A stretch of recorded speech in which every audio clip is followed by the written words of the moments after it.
DVD box set of the oh, it's headphones. I thought it was that TV show I really liked. Such a good show. It ended too soon. Expanse.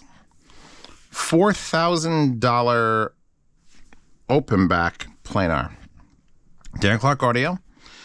Basically the sister of the Stealth. Brother? Are we giving genders? Are we assigning genders to headphones now? I'm not sure how this works. First heard them at SoCal Can Jam. I want to thank all my sponsors at SoCal Can Jam for sending me out to SoCal Can Jam so I could hear these.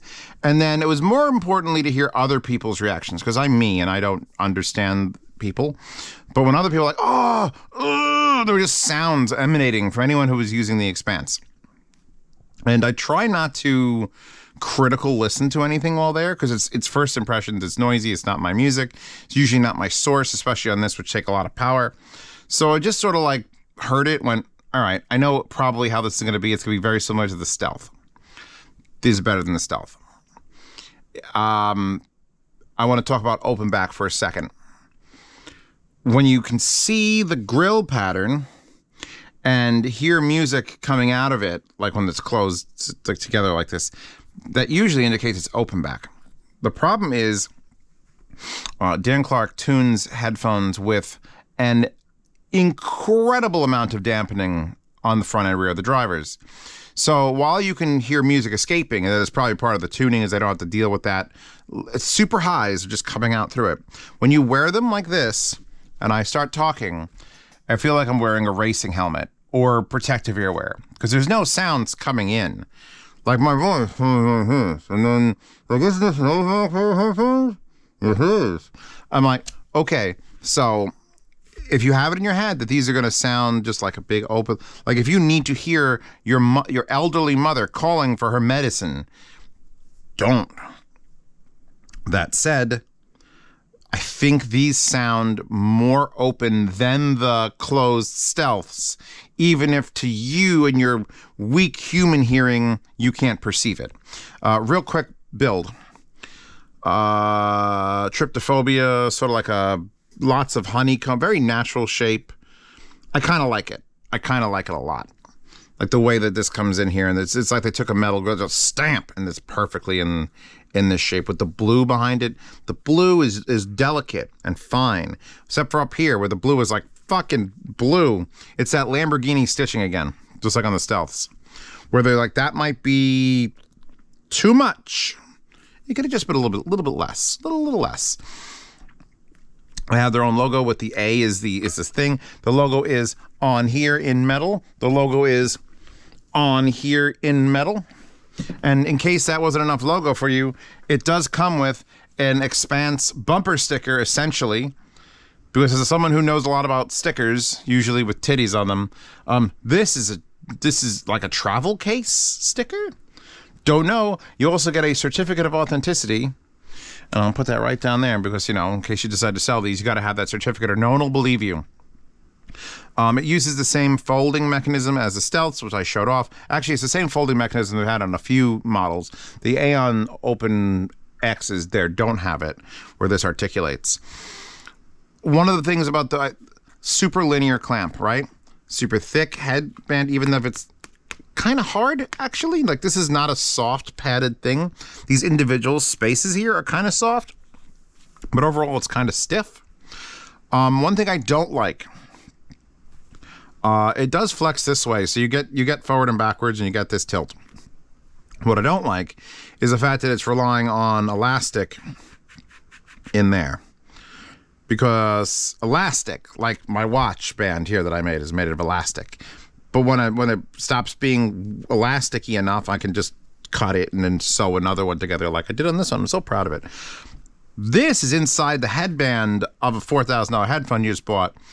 And if you were to rest something on there like that, after about a year, it's just never going to bounce again. So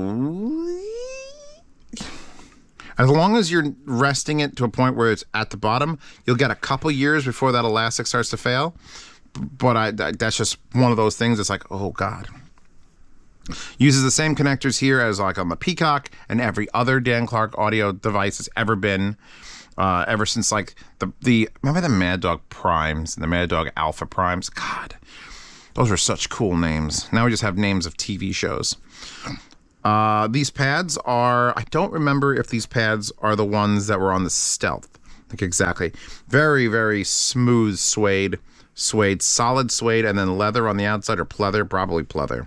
It's too soft to be a cow's skin.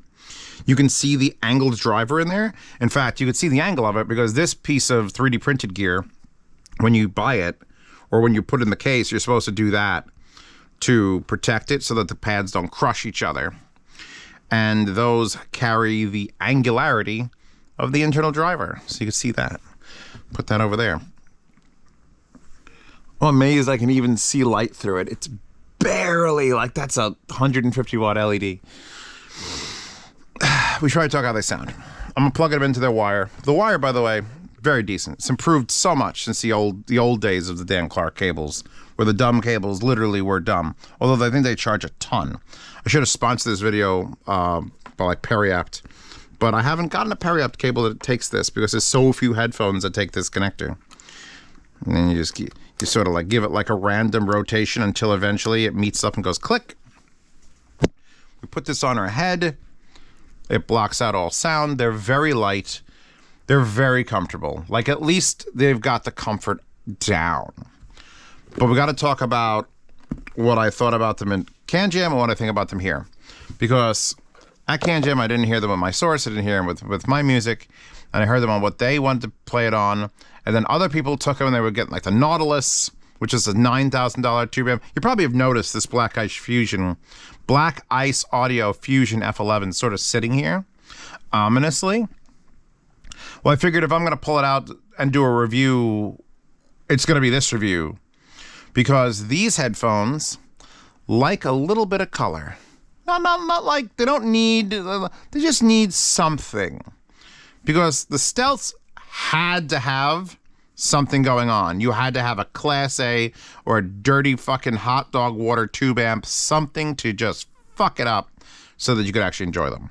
And these, I find I'm enjoying them from a technical perspective on almost everything. They're hard to drive, so you can't just plug them into your fucking cell phone and walk out of the room. But I've got the A90D, which is basically one of the best amplifiers you could buy for $500. Not best amplifiers you could buy for $500. Best amplifiers you could buy. Period.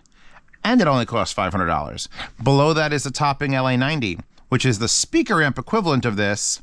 And I've got adapters on the back of it so that I could run it.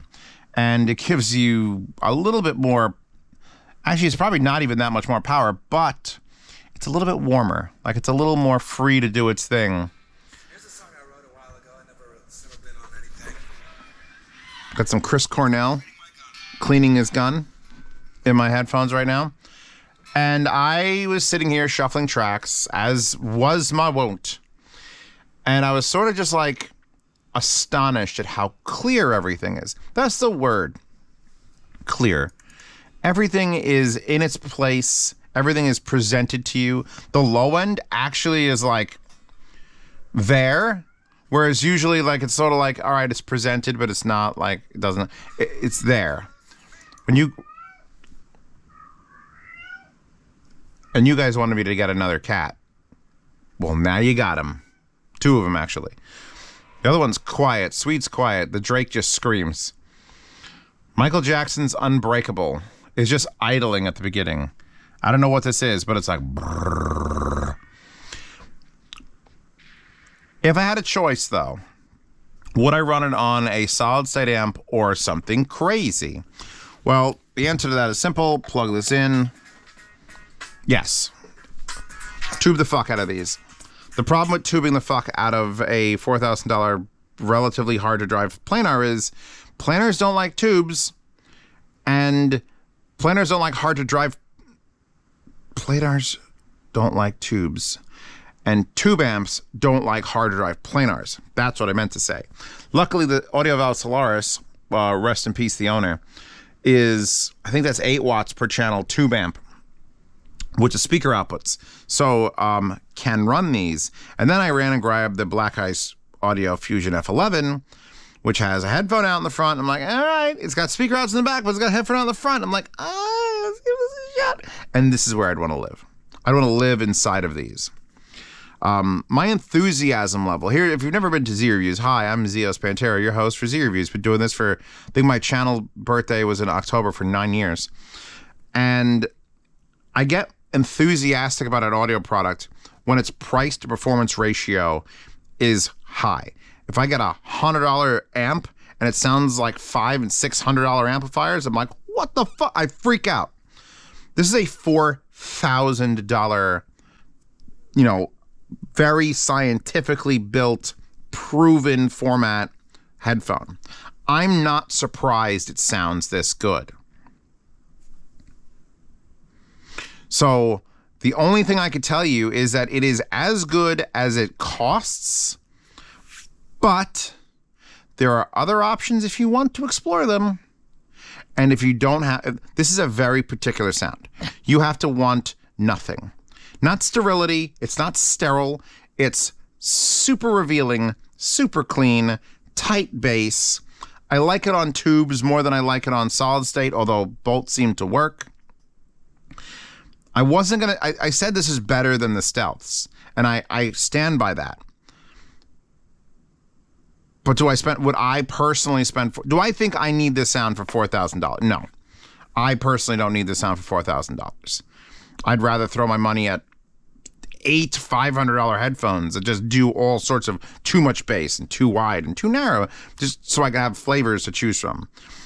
People want an end game headphone. If you're thinking this is your end game headphone, raise your hand in the comments. Because frankly, if you are sitting there and you just want to play, and I noticed this, like shuffling my music list has just bullshit on it, and then really high-end audiophile tracks. In fact, where's the one Bronxville? Hold on. Bronxville. Who played that? There. Bob Mintzer. Mintzer? Mint, like the flavor, and then Z-E-R. He did a song called Bronxville, which is right next to the town where I grew up. Not the town I grew up in, but next to the town. No one could afford to live in Bronxville. And it's just like super duper audiophile, this shit. And holy shit. I may as well be in the room where they recorded that.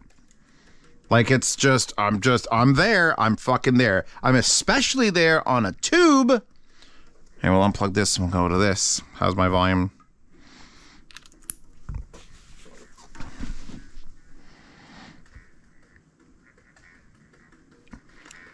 That's maxed out.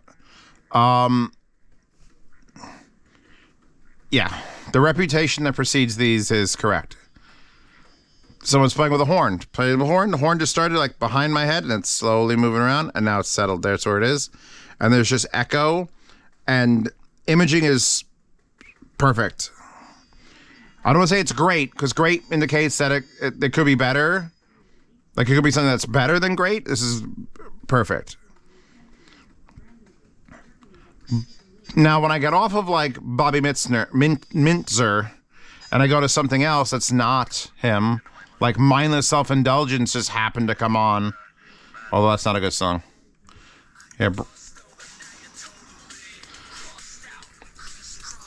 Do I think Mindless Self-Indulgence sounds best on a $4,000 pair of Expanse?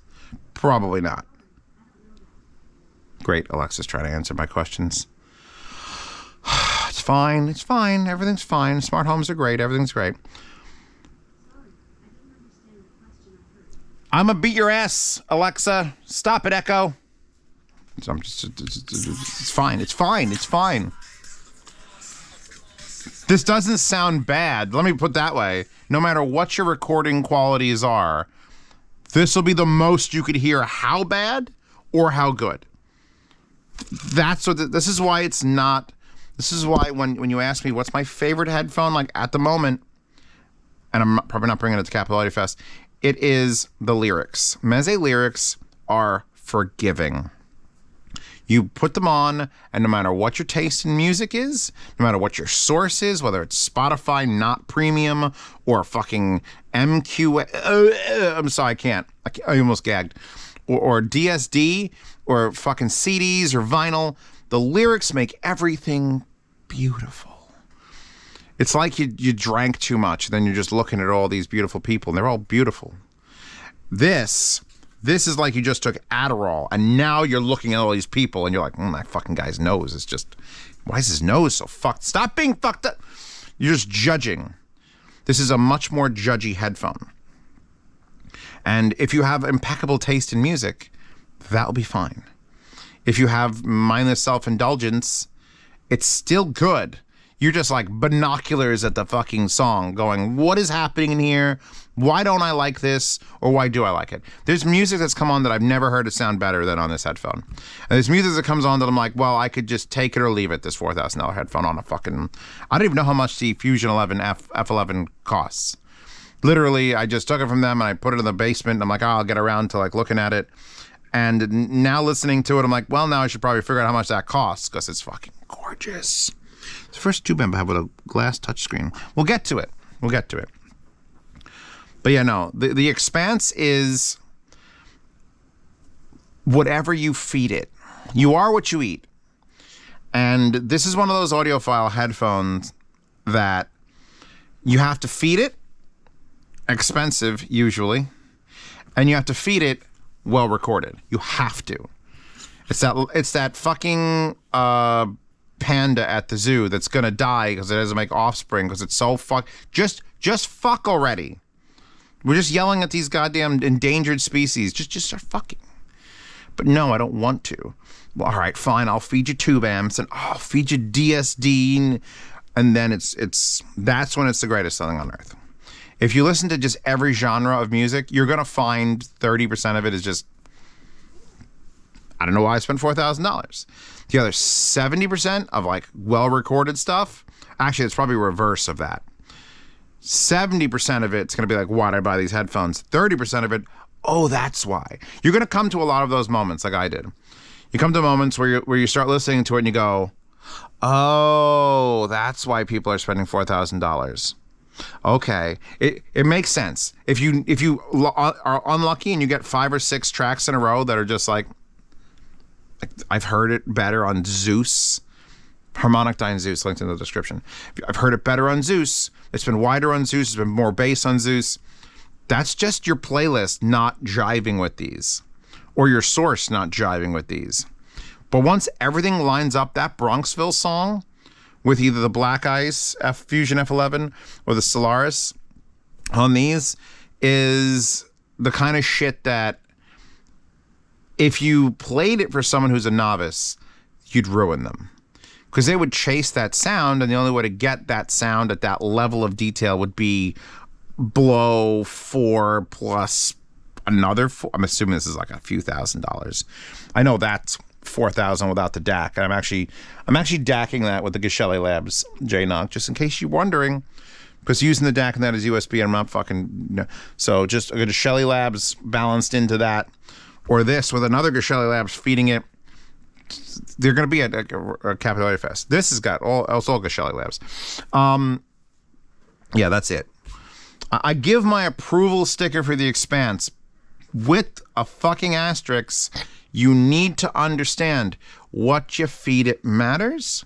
It won't make everything you have great, but the shit you have will, oh man, you're going to smell that shit just beautifully. Wallpaper in the Horde. Patreon and Subscribe Star, please help me support this channel. You didn't get to hear it before, but my washing machine is trying to jump out of the fucking closet because something on it broke, and it's like, rah, rah, rah, rah. So I had to restart the video. That's always fun. So Patreon and Subscribe Star, support this channel, $5 a month. See reviews early, participate in yard sales, which wasn't given this or bought it, so I'm not selling it. All sound demos now available to patrons and Subscribe Star subscribers only. But because they're not on YouTube, I am not limited to what I can use. It's going to be so much better. I'm actually going to enjoy sound demos now and not go to sleep and worry if I'm going to copyright strike. It's going to be fantastic. And then for $10 a month, if you want to ask me questions directly, Zeus, you had the Expanse. How did that work on this? I'll go try that for you. For $10 a month, you get into the private behind-the-scenes Telegram chat, and I will, you can ask me any questions. I'll help you set up your systems. You get into a lifetime swap meet channel, where once you're a $10 patron for life, you are now in a group where you can buy, sell, and trade gear. And then everyone loves it there. And then wallpapers in the Horde, and then Hi-Fi Guides in the Hi-Fi Guides forum. And that's it. It's this $4,000 headphone shit. It's just like, am I really gonna? Because here's the thing: if I guide you wrong, I'm not really worried about cheap headphone, $100 headphone. If I say something and you misconstrue it, and then you buy it, and then you're like, it's not that as good as Zio said. I have to make sure. I can't just say everyone should go out and buy this, because if you blow $4,000 on a piece of audio gear and it doesn't live up to your expectations, then I set them too high for you. So I'm trying to be like a little bit like, all right, be cautious with this shit. I would love to tell you to hear it. There's can jams across the world. There's audio meets. There's even like things like Capital Audio Fest, which isn't specifically about headphones. You're probably going to find a set of these there. There'll just be a set of them there. I might bring them there, but I'm not gonna, because I got to ship them out. Anyway, I'm done. You're done. We're done. If you want to listen to the sound demo for this, both losslessly and with a custom whatever the fuck I want to play, yeah, check out my Patreon and Subscribestar. That'll be fun. We'll see if anyone actually cares about those anymore in 2022. And again, Expanse is a great fucking show.